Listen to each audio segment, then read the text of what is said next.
Chiefs season ended with a lopsided loss to the Philadelphia Eagles in Super Bowl 59, but it's not officially over until we talk about it. On SportsBeat KC, the Kansas City Star Sports podcast. Last rights. Yep, last rights. Doing the obit. We're here with Vahe Gregorian, Jesse Newell, Pete Grathoff, and me, Blair Kirchhoff. And Jesse, you picked the Chiefs to win. We all thought the Chiefs were going to win that game. It became apparent sometime early in the second quarter, I think, for me, that they weren't going to win the game. When did it become apparent to you, Jesse, that this was not going to be the Chiefs' night? Yeah, I mean, I think we've seen the Chiefs every Super Bowl get down 10 points. And so when they got down 10, I thought, we've seen this script before and they can come back from it. Once it got to be 17, then you're really in desperation mode, especially against the Eagles team that has been able to really dominate teams when they get in that situation throughout the course of the year. But it does remind me of a conversation. I remember sitting down with you, Vahe, when I was helping fill in for Chiefs coverage in the 2021 AFC Championship game.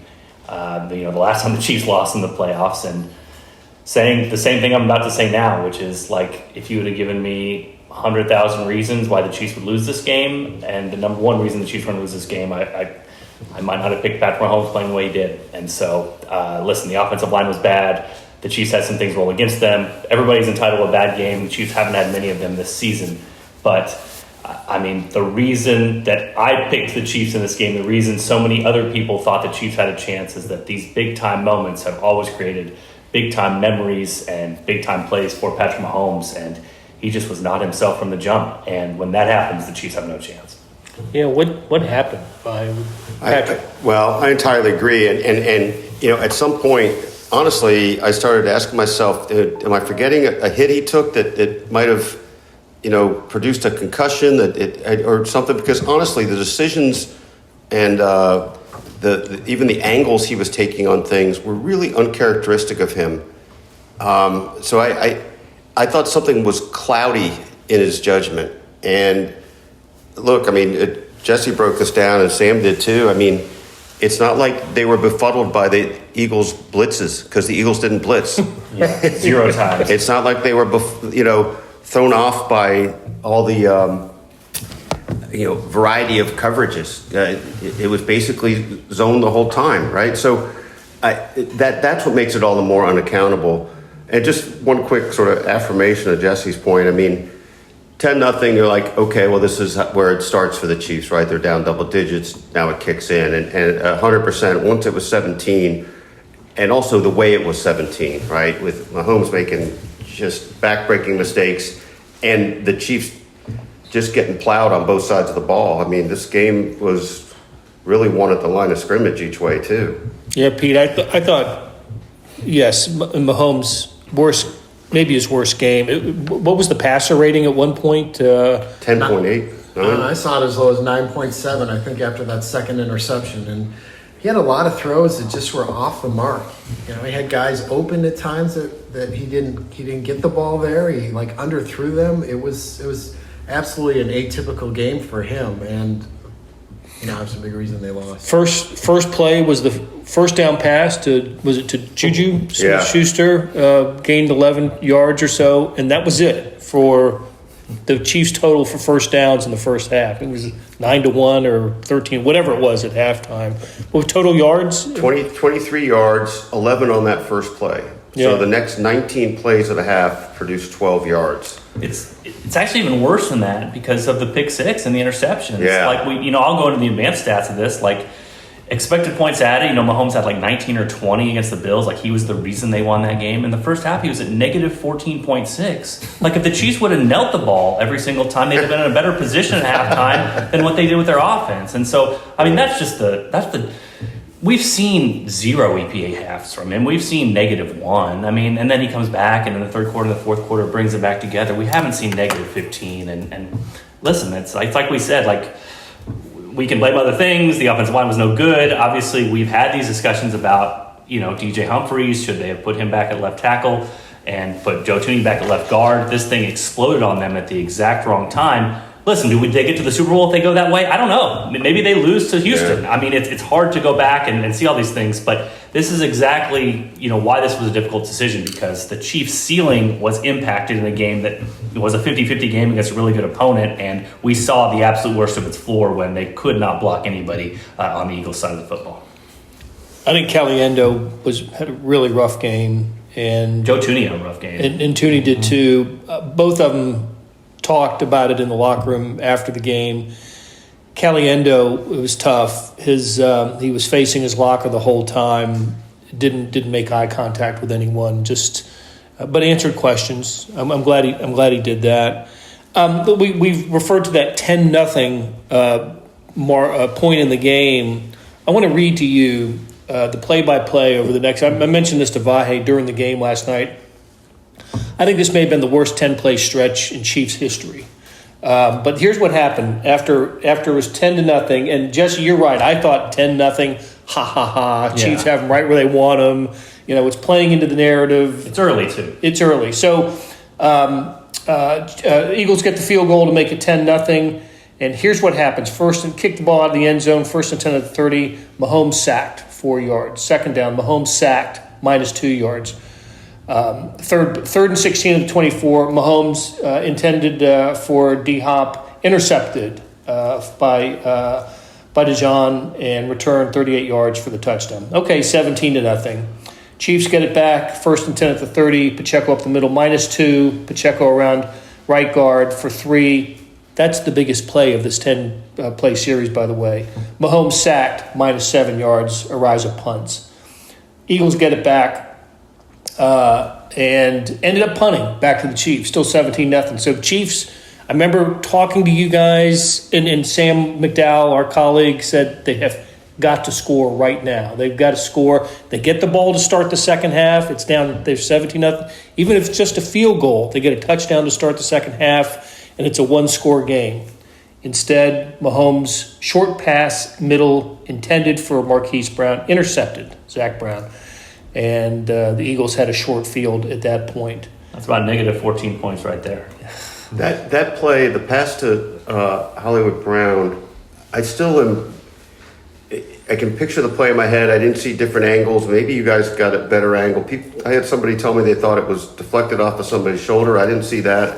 It was a really curious angle from which he threw, and it didn't look like it was anywhere near where it needed to be. I couldn't figure out that pass, and it was so much in jeopardy from the start. And that happened on the next series after the Eagles had made it 24-0. Oh, my bad. No, Sorry, you're right. But it was included in this list of plays. He was open. It was one of the very rare times in the first half that somebody had broken open. It looked like, and Mahomes had time to get it there, and either the pass was a little off or Hopkins' steps seemed to be a little off, but it was a 30-yard play that might have put him in field goal range. Oh, we're talking about two different plays. That's what this is. I was talking about the interception. I'm sorry. My bad. Deep in their territory. My bad. But what a bad play. The Hopkins thing, too, was kind of weird. There were a couple targets to him that this guy's supposed to be one of the most sure-handed people ever. And, again, the angles, but he's in the Super Bowl. He's for the first time. He can't wait to be there. And I thought he dropped a couple balls. Well, I think you're talking about the play when they were down 24-0. And he had him open, and Hopkins had all that space in front of him if he catches that ball, he at least gets 15 yards, maybe more, right? Yeah. I think they get in field goal range at the end of the first half. And who knows how it changes the feel of things. It doesn't make a difference at all, but it was just the final insult for the Chiefs in the first half. Absolutely nothing was going their way. And credit to the Eagles, credit to Vic Fangio, the defensive coordinator, who we made a big deal of him being 0-8 against Mahomes' Chiefs team. Boy, did he have a great game plan and got to Mahomes, as you said, Jesse, without blitzing. They just overwhelmed the Chiefs' offensive line. Offensive line, by the way, with 3 Pro Bowl players. If we zoom out on this a little bit too, I think Howie Roseman and Brett Veach are 1-2 in the GM rankings. You know what I mean? But the Chiefs are kind of spoiling people a little bit by just continually getting back there. I'm looking at this play that Trey Smith on an early run play comes around to kick out. It's one of the best things he does. It's power football. And Nolan Smith, who's about 100 pounds less than him, just pushes him back and forces him back and basically backs him up into running back. I think it was Kareem Hunt on the play. But if you guys remember, Nolan Smith at the 2023 draft just kept slipping. I remember talking to him at the combine. I was like, oh, what do you think about the Chiefs? He talked with the Chiefs. It's this edge rusher the Chiefs potentially could use. Keeps slipping. Could he fall to the Chiefs? Could they get him 32? No, he gets to 31. Guess who has 31? The Philadelphia Eagles. Why do the Philadelphia Eagles have the 31st pick? Because they lost Super Bowl 57 to the Chiefs. So it's just another tiny example here where the deck is stacked against the Chiefs. Let's throw away that ref talk and all that crap, okay? Like, the deck for the Chiefs to make it back to every single Super Bowl is stacked against them. Sure it is. Because of these tiny little things that they have to constantly go against. And that seems like a small thing at the time. But Nolan Smith, with consensus, was like a top 20 player, was one pick away from being the Chiefs. Why did the Eagles get him? Because they lost the Super Bowl. And so, again, it's a credit to the Chiefs. They make going to Super Bowls look very easy. And it is a matter of like 5 and 6 years, like how do they do this sort of thing? It's probably even tougher than we realize for these little small things. Credit to Howie Roseman for what he did, but obviously with the Chiefs and what they do, it's just a little bit harder for them. It's a little bit harder, even against the team that they face in the Super Bowl. And we saw some indications of Nolan Smith making a big play, and the Chiefs would sure love to have him, I'm sure. It's just they won the Super Bowl, and that's how things work out. All right, before we talk about next season, let's put a little perspective on this. Chiefs went 15-2, 15-1 with 15-1 with their starters. Played in the AFC Championship game for the 7th straight year, won it for the 5th time, and by all measures, had the 12-game winning streak this season of 1-score victories. Extends to 17 going back to the previous year. It's an incredible run that the Chiefs are on. But it's going to hurt. The way they lost the Super Bowl is really going to hurt. It's going to hurt, and I do think you have to,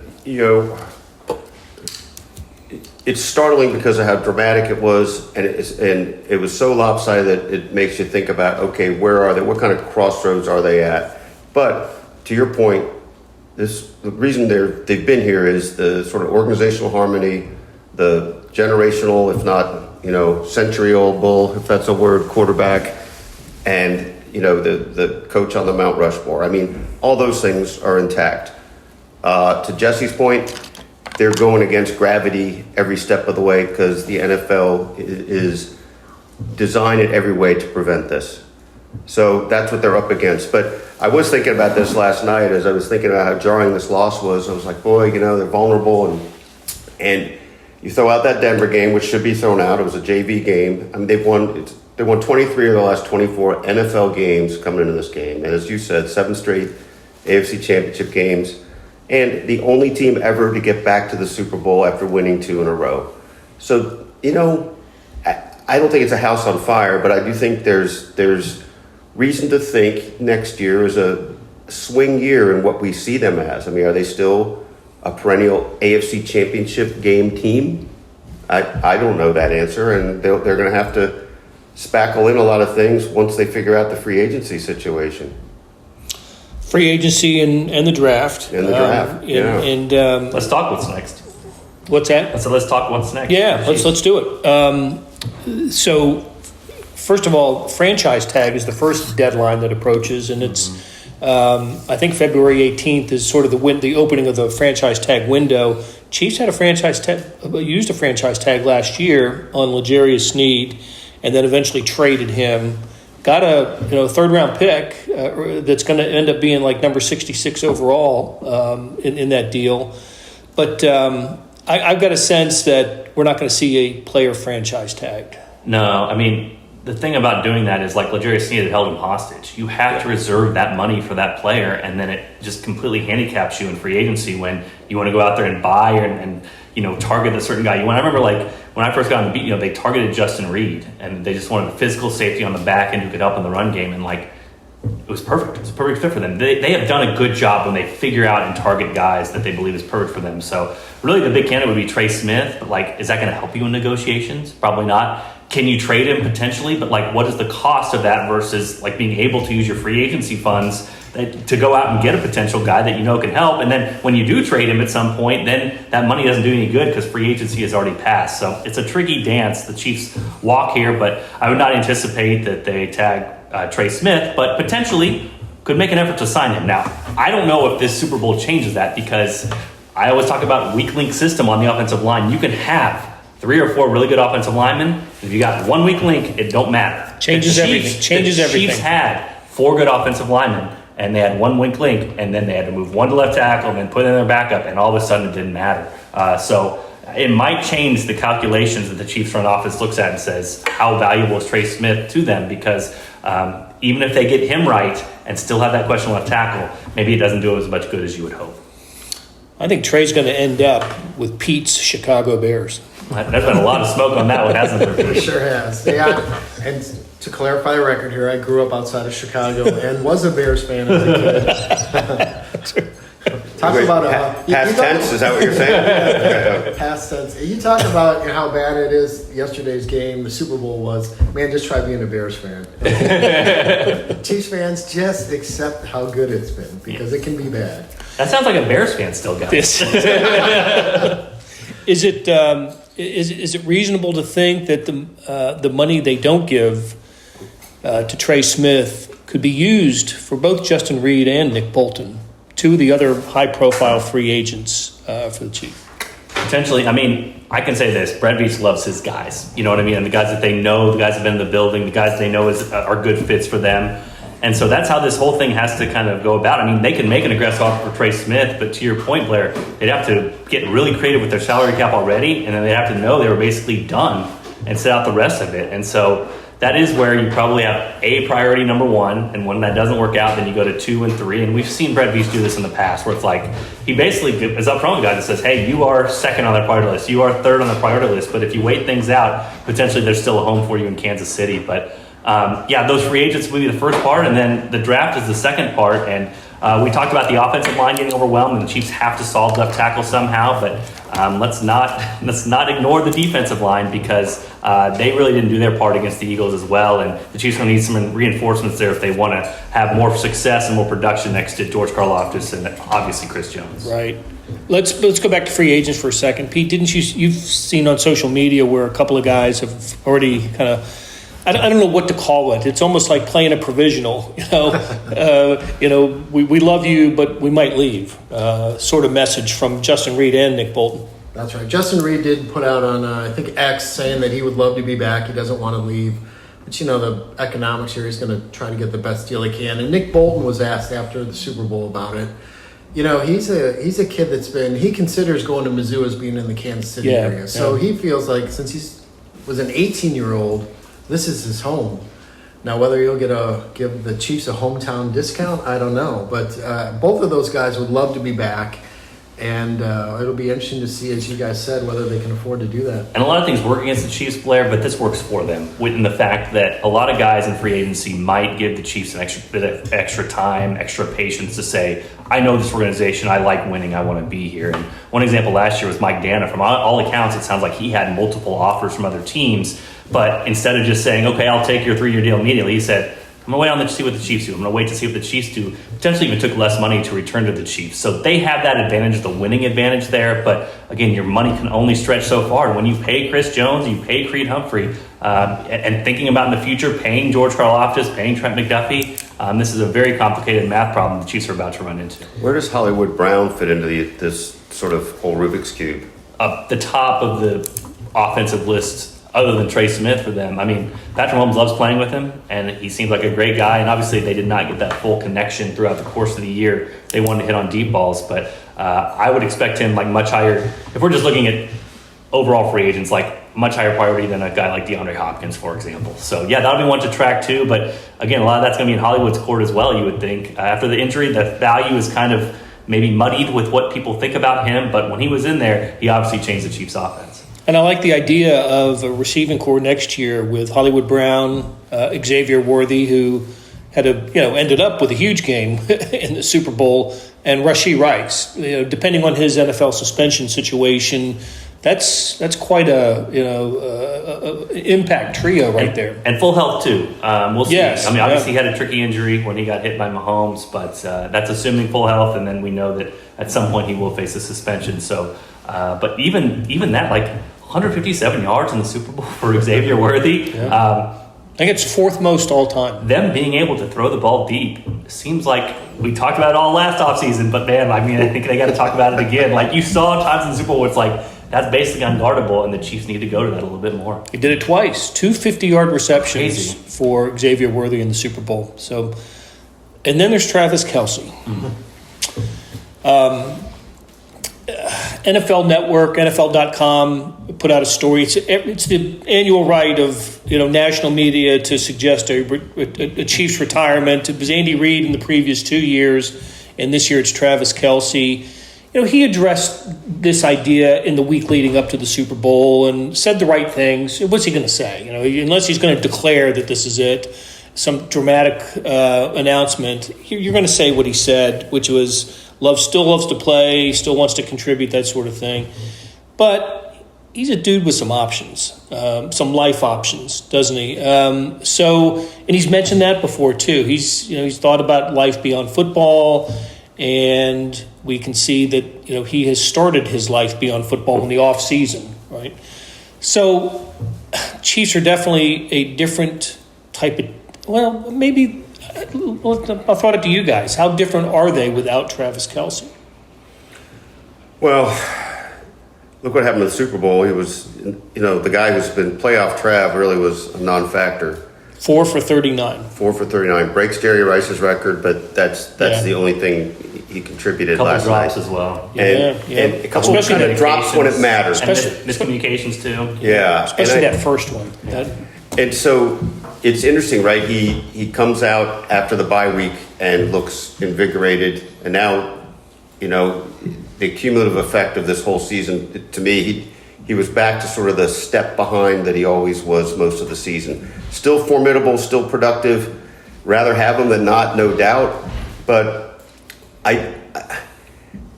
it's not that hard right now to try to picture them being more dynamic with the aforementioned 3 guys. And then, we saw Noah Gray have bursts this year. Mm-hmm. So I don't know. I don't want to make it sound like, they're better off without him. I'm not suggesting that. But I think they're at a place, and he's at a place where at some point life goes on and you're going to have to let go of the security blanket. And I feel like he's more security blanket than, maximum force at this point. I can picture him thinking about a July and August not being in St. Joseph. Well, this is one other thing, and Sam and I were there, and I think we used this in a couple of our stories, but I thought the answer that was most revealing was Patrick talking about Travis's future and very specifically drilling into the point of it's really going to be about whether he wants to grind. Yeah. And that wasn't exactly saying he loves the grind. Right. He wants to come back for the grind. That's going to be the question. And I think that's why we have to all be sort of on alert about whether this is it. I think what complicates things is the way that Travis does things. And I know Sam wrote a great story about what separates him is that while the Eagles are resting their veterans at practice and they're really good players, Travis Kelce's taking every rep and taking a pass and running to the end zone after every single one. And all of his teammates talk about that, and all of his teammates talk about holding that standard.